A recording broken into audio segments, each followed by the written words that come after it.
यार ये कौन सा इंसाफ हो रहा है इस मुल्क के अंदर कि 25 करोड़ लोग मुश्किल में हैं, रो रहे हैं और 25,000 लोग मजे कर रहे हैं। उनका पैसा बढ़ा जा रहा है और 25 करोड़ लोग और गुर्बत की लकीर से नीचे जा रहे हैं। और अब बचा भी क्या है? अब किस लिए चुप बैठे हैं लोग? अब किस लिए मुंह बंद करके बैठे हैं? बचा क्या बताएं? क्या कर लेंगे? जान ले लेंगे? वो तो वैसे ही महफूज नहीं है शहर के अंदर। इमदाद आई, गायब हो गई।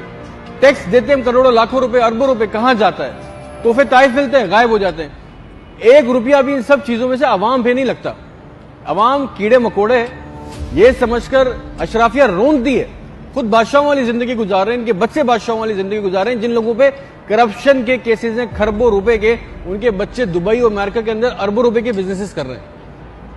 कोई रेंट कार का बिजनेस कर रहा है, किसी ने जहाज खरीदे हुए हैं, किसी के पास प्रॉपर्टीज हैं, किसी का याच है। और यहां जो बच्चा है जो काम करने वाला है, मेरिट के ऊपर है, वो धक्के खा रहा है। वो फूड पांडा में मोटरसाइकिल चला रहा है, वो बाइकें चला रहा है। नहीं, जो अगर जिसकी गैरत ही गवारा नहीं करी, वो छोटी छोटी 25-25-30 हजार रुपए की नौकरियां कर रहे हैं। इस मुल्क के अंदर अगर इंसाफ नहीं हुआ ना, तो ये निजाम बहुत जल्दी कोलैप्स करेगा।